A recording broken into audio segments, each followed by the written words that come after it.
immunité parlementaire am door a dem ci li nga xam ne mooy devant la justice loolu moo waraloon keroog ba gannaaw ba Yassine Fall Farba Ngom ñëw na entrée de Farba Ngom exceptionnellement je pense que yéen a koy gis noonu Farba Ngom dugg si na fi nga xamante ni mooy ci biir hémicycle bi on avait l'information tout à l'heure mais on ne pouvait pas confirmer tant que gisuñu ko donc Farba Ngom est là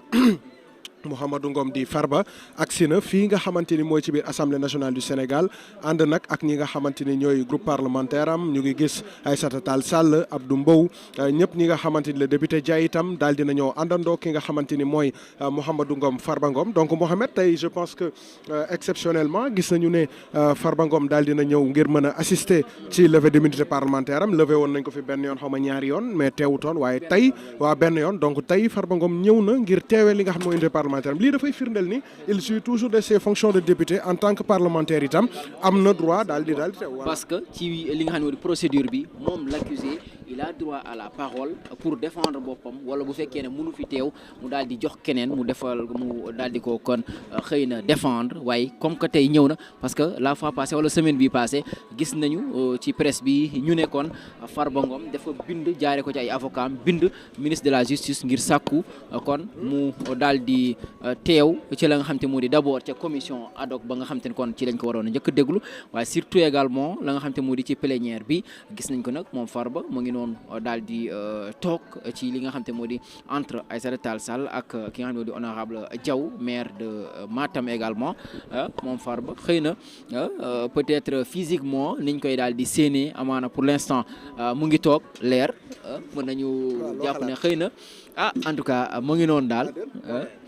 dañu ne woon waaw Farba Ngom il était mourant en prison loolu mooy li nga xamante ne waxoon nañu ko les députés l'ont répété à qui voulait l'entendre que ni Farba Ngom il était mourant et qu'il se porte pas bien te lépp lu ko fa dal itam nañu jàpp ni c'est la responsabilité de cet état là waaye Farba Ngom bii ñu jàkkaar loolu nii dama lay laaj yow sa gis-gis loo gis en tout cas moo doxal boppam ñëw pour l'instant wanewul signe boo xam te ne xëy na nag peut-être genre maladie bi ñuy wax mooy ay nelew ak yooyu noonu mais pour l'instant moom nuru na coup bien important waaye mu ngi noonu moo doxal boppam bay daal di agsi daal toog ca la nga xam te mu di ca toogam ñu xaar nag ba xam bu jëlee parole ndax la voix sera toujours là am déet loolu lépp également xëy na dinañ ko mën a daal di bay ci leneen li mooy di daanaka c'est la première fois ñu gis kenn jóge prison ñëw toog fii ngir défendre boppam ca par rapport ak levée immunité parlementaire boo xam te ne ñoo ngi koy daal di war a def jëmee ci moom Farba Ngom lii également peut-être day daal di addu jëmee xëy na ci côté li nga xam te moom moo di état de droit ak yeneen yi ni mel nga xam te ne parce que ku ñàkkagul ay droit am yoon la nga jox ko ca na mu waree saa su ne. lii dafay firndeel ne nous sommes dans un pays où la justice est là dañu nekk ci réew moo xamante ni amul xàjji amul seen dañu nekk ci réew moo xamante ni on respecte les droits et les devoirs de tout un chacun xam nga su ma xoolee tey Farba Ngom ñëw toog fii di assister sama xel dafay delluwaat ca ba ñuy lever immunité parlementaire bu ko di Ousmane Sonko fii la ñu fekkoon gis nañu na nga xamante ni defee woon nañu ko lever immunité parlementaire boobu gis nañu ne vitesse bi nga xamante ni demoon nañ ci boo fee même ses devoirs les plus terre à terre pour rek lever immunité parlementaire mais tey nous voyons que Farba Ngom te pourtant ci dossier bi ñu nekk nii Mohamed il faut que ñu wax ko nit ñi mënoon nañ ko yóbbu flagrance délit mënoon nekk y avait possibilité parce que tout simplement dañ ko fekk mu def délit boo xamante ni c'est flagrant mais ils ont préféré maintenir li nga xamante ni en tout cas mooy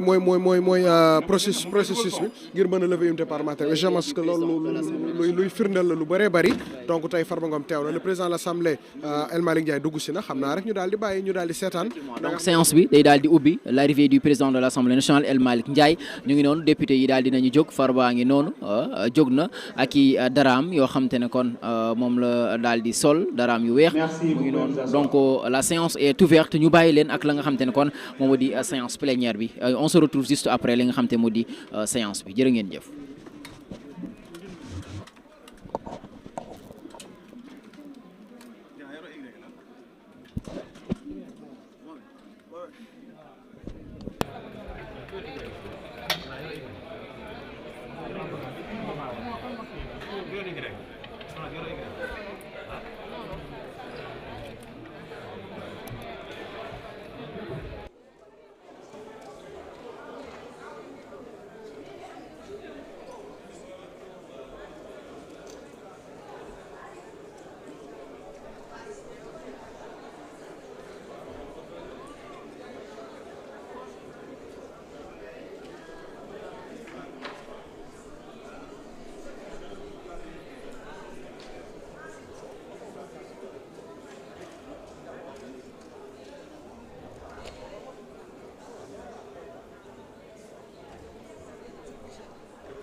Assalamu alaikum wa rahmatullah. Mes chers collègues, la séance est ouverte.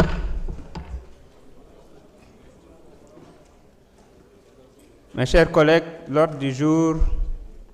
appelle l'examen du projet de résolution sur la demande de levée de l'immunité parlementaire du député Mohamed Ngom. La parole est à notre collègue Yungar John, rapporteur de la commission ad hoc.